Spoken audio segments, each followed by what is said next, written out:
ya mechi hii pamoja siku ya Jumapili. Sisi timu yetu ni ya kijamii. Kwa hiyo huwa tunapenda kukutana pamoja wana Simba wote. Na makutano yetu huwa ni Benjamin Mkapa. Lakini Benjamin Mkapa tumepigwa stop kuingia siku ya Jumapili. Kwa maana ubaya ubwela part 2 imeanza kutuuma sisi wenyewe.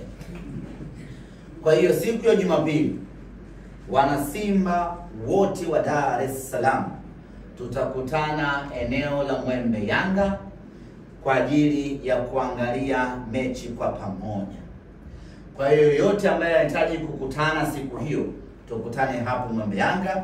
Tutaanza kama kawaida na burudani zetu za hapa na pale.